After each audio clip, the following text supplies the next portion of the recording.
My next guest is coming off an impressive win last Saturday at UFC Vegas 60, his first UFC victory. It's Trey Ogden back here on the program. Trey, how are you, man? Great, man. How are you? I am doing awesome. Where am I getting you right now? I see this looks like a sanctuary or something. It looks really cool. Well, yes, this is my house. Yes. Well, it looks good. I like the ambiance. This is the iPad is sitting on my kitchen table, so this is one of my trees. Let's see. I got to see. This is my other tree. The cribs. If you've seen my gym, a lot of trees, really clean white walls. Look, a lot of trees. My house looks just like my gym. I have tons of plants everywhere. I love nature. I'm a man of nature. That's what calms me down. So my decoration is trees. That's awesome. It looks great. And hey, man, we've been doing interviews for a couple of years now. First UFC win, man. Yes, how does that feel? A couple days removed, man. This was a long journey to get here. Probably should have had one in your last fight, but now you got one decisively. How you feeling? I feel great, man. I'm really happy with the performance. It's not exactly the fight I thought I was going to have. So mostly I'm just kind of trying to process the fight and eat a lot of food and get fat. Yeah, no, for sure. Were you I don't know if did you see the betting odds going into the fight? I couldn't believe how much of an underdog you were. That was crazy. I did. Yeah, I was the biggest underdog on the card. You know, I knew when I lost the Levitt fight that whatever I was going into, I'd be an underdog in the next one. So I didn't really pay attention to it much before the fight. I don't really care what these people think. It looked like you followed the game plan to a T, and of course, Kraus, one of the masterminds when it comes to game planning. Was that accurate? Do you feel like you did execute the game plan how you wanted? Not at all. Okay. Yeah, I trained to wrestle, take him down, put him on the fence, and submit him. I was supposed to grapple and use my jiu-jitsu, and I was going to try to pressure him to the fence and get him on the fence. And the one time I did get him down was on the fence. So, no, but I realized, I kind of felt like I could get him down if I forced it, but that I would have to force it. And I wasn't having to force the striking. I was winning the striking easier than I thought I would take him down. I just realized that in the fight. So I was like, well, I guess I'm going to strike. I'm gonna win. You're winning, stay winning, So that's what we always say. So that's what I did. But was that the biggest surprise in the fight, was the fact that it was a little bit easier than you thought you would think in the striking? Yeah, that'd be and it was harder to take him down than I thought. And I think he had probably the opposite surprises. He probably thought he was going to run through me in the striking and that I would get him down a couple times. And it seemed like I couldn't really take him down without overextending myself. And he couldn't hit me for anything. So I decided to kickbox. You were in control in the entire fight. And I prefaced by saying that because, I was going to bring up this other point. Do you think that he overlooked you at all, or do you think that there's some jitters there? Because he didn't. I mean, we saw him, I think, perform a little bit better in Contender Series, and that's not taking anything away you did. Yeah. I just felt like it was so one-sided in that fight. It was crazy. Did you watch my fight with JJ Okonovich? I did. Yeah. Same thing. I shut him down. He had come off the win against Anthony Romero, an undefeated opponent who looked like the next up-and-coming Savage. He got in front of me and didn't know what to do. I'm different. I'm unique. The way I strike is different. My movement's different. My fight IQ is extremely high.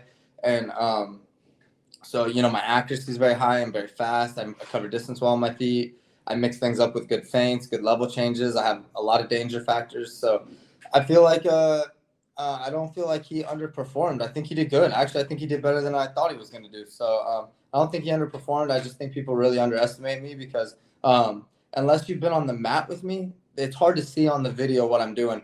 But, man, I did this to Travis Brzezinski. I did this to Anthony Bacom. I did this to I could just go on and on in my career. If you have been following it for as long as you have, I've shut down very good fighters and given them zero offense. They've given me zero offense like 4 or 5 times, maybe more.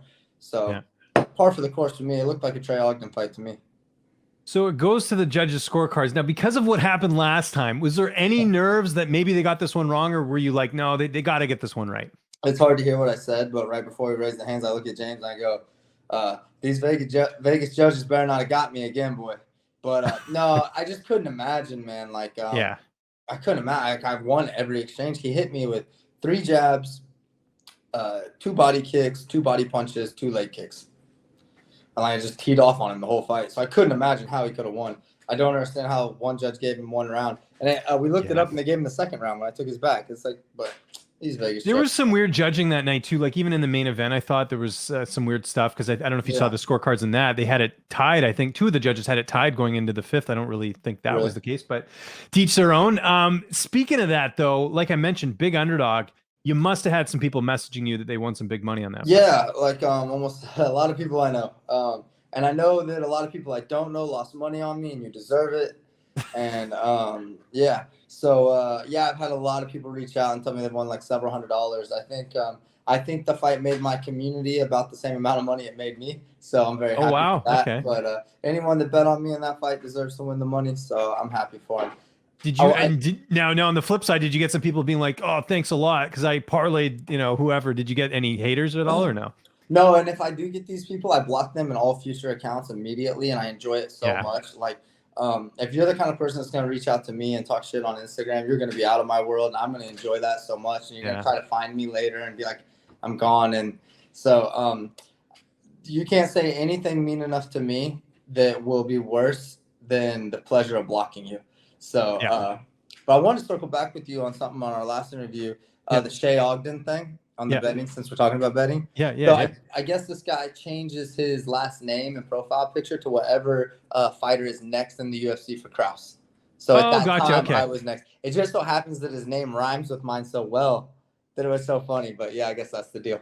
Okay, gotcha. Yeah, I was actually going to bring that up if there was a follow-up there, but you already did the work. I called him right away. I was like, this is curious. I got to figure this out. Yeah, no, it's cool. And he has like your photo and everything, which is awesome. I had one other thing too from the last one. When you asked me about the Netflix thing, I just was like, I know I've been watching so much, but I couldn't think about it. But I wanted to bring up, I don't know if this was on Netflix or not, but have you seen the McAfee thing? The McAfee documentary? Aaron, what was it called? Oh, you got to look it up. It's the guy that did the McAfee virus security. No, I haven't seen this. I'd love to check this out. I love documentaries. So, I'm like, it is madness. So this guy basically has cameras follow him around while he's on the run from a foreign country where he was living and killed his neighbor essentially. But this is just like the beginning of this epic story. So I can't remember what it's called, but it's a documentary on McAfee. Running with the Devil. Running with the Devil. Okay, I'll check it out. I literally ask people all the time documentary suggestions because that's like, listen, when you got two kids and you're gonna experience this when you're a dad, nothing is better than when the kids go to bed and you got that little bit of time. And for me, that's documentaries. I love doing that on like a Friday night. That one out. It will not disappoint.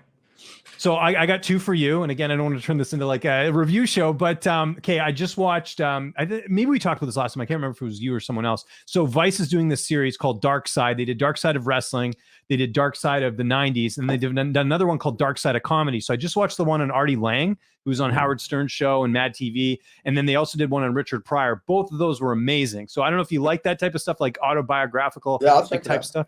That one's really good. And then Dark Side of the 90s, I just mentioned as well. Very good. They did a whole thing on Y2K. Remember back in 2000 when everyone thought the world was going to end? They talked about the media coverage and how like it really was a bunch of nothing. And like people were like it was changing everything. Like because people were so worried about it. It's really interesting there. So I was like, because I grew up and you see these things and you're not old enough to understand it. And then when you go back, you're like, did that really happen? So I spent that night at my grandma's and we filled the bathtub up with water just in case. Really? All the goofy shit. Yeah. But I love documentaries, so I'll definitely check those out. Yeah, and anytime, we're Facebook friends, but yeah, if you ever think of anything, let me know because that's always favorite thing. Anyway, so we talked about the fight, we talked about winning money. How did you celebrate after the fight, man? Because that's a big one in your career, getting that first UFC victory. Yeah, so like the fight was in Vegas, and so I'm in the New York hotel all week cutting weight. So I gotta walk down past the casino floor, where all these people are bringing the worst of themselves out, smoking cigarettes. So the whole thing's smoky. They're drunk. It's Vegas. People are there to be the worst version of themselves. And I got to walk through this thing to get to the UFC offices to test my weight every day. We didn't have a fridge or a microwave or even a coffee pot in our room. So like all your meals that the PI does for you for the weight cut is like in one spot. So like this is not the environment to cut weight and not the environment to focus on a fight. So I was so tired of Vegas and being around. The only good thing about my hotel was tons of food options there, but I can't eat.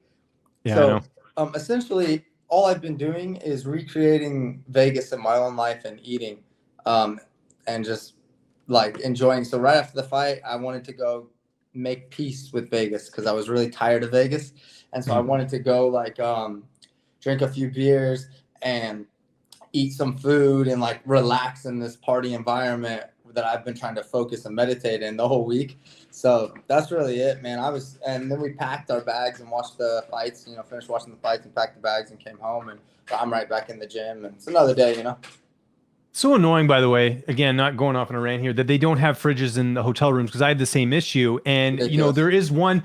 So you got two options for next time that I can give you as a recommendation. Number one is you can go the Airbnb route, and then that way you get the kitchen and all that stuff. Yeah. So there's that. The MGM Signature, which is a little bit further away, but it's still beside MGM Grand.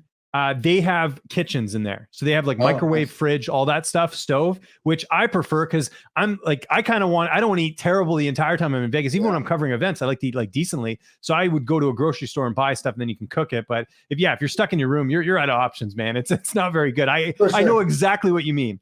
And you have to get an extra room anyways, because the UFC only gives you one room and you have more than one people. So you have to have an extra room. So I paid for a whole nother room, which is not cheap at that resort. No, it's not. So honestly, it wouldn't have been that much more money for me to have an Airbnb. And if I ever fight in Vegas again, I will for sure get a house. I'm not the Vegas vibe kind of person. You see my trees, and I need to be like chilling a little bit. So yeah, in hindsight, I really considered it before the fight, but in hindsight, I should have gotten an Airbnb. Yeah, no. Again, veteran moves in Vegas. When do you want to get back in there? There's a big win. What's next? Yeah, I want to get through the birth of my child in December and like adjust to that. So I'm probably looking at spring. Yeah, that's good. That's good. How are you feeling about that? I guess now the focus is more on fatherhood, just because I'm sure you were thinking about the fights. How are you feeling about that? So I found out that my wife was pregnant fight week for Jordan Levitt. Oh, okay. I didn't know that. Interesting. So I got hit with that, we were like, whoa, really? Yeah. But I took it as great news and was super excited. But then I went 2 days later, I was on a plane to Vegas, and I just couldn't even process it. Like, I was just like, I got to focus on this fight. I got to cut weight and I got to focus on the fight. So I did that, and then I lost the fight. So then I had to process that. And then I thought I would have some time before I got offered another fight, but they offered me another fight really quickly. And then I immediately started training for it. So since the day I found out to now, I've had 3 days where fighting hasn't just overtaken my mind. So I'm really starting to process it, and I'm feeling great about it. My wife's doing great. The baby's starting to kick where I can feel it now, which is just awesome. Madness. That's so crazy, and so really looking forward to it. When my son was born, my oldest, he's 5 now, but I had broken my collarbone this was right after Christmas, and we were going to Mexico. So imagine this. I have this nice trip planned. My arm's in a sling the whole time. Just the night before we leave, I find out that my wife's pregnant. So it was kind of the same. I had all this stuff going on. It's I got this trip. I want to make the most of it. I'm a dad now. All this. So I can relate to a certain degree. How'd you break your forearm or your collarbone? It's not even a good story. I wish it was a great story. I was walking home. I'll tell you the story right here. So I was going, one of my really good friends was getting married. He's Irish, and he let me know that I was going to be his best man. So we went out drinking, and I had the terrible idea that I was going to walk home in the middle of winter in Toronto, and I slipped on a set of stairs and I broke my collarbone. That sucks. Yeah, it really sucks. I'll tell you what didn't suck. That win on the weekend, Trey. Congratulations. That was great. We're looking forward to the next one. Looking forward to you being a dad, man. That's going to be great. If there's anyone you want to thank before we get out of here, sponsor, social media, you name it, I'll give you the last word. Glory MMA all day. My coach is James Krause. Alejandro Gomez went out and cornered with me. My wife for the unending support. My mom and stepdad came out and bought tickets to the Apex, so that was awesome to have them there. Native Hemp Company. If you guys are around me, you know who Native Hemp Company is. And man, anyone that tuned in to support and watch the show, and everyone that bet on me.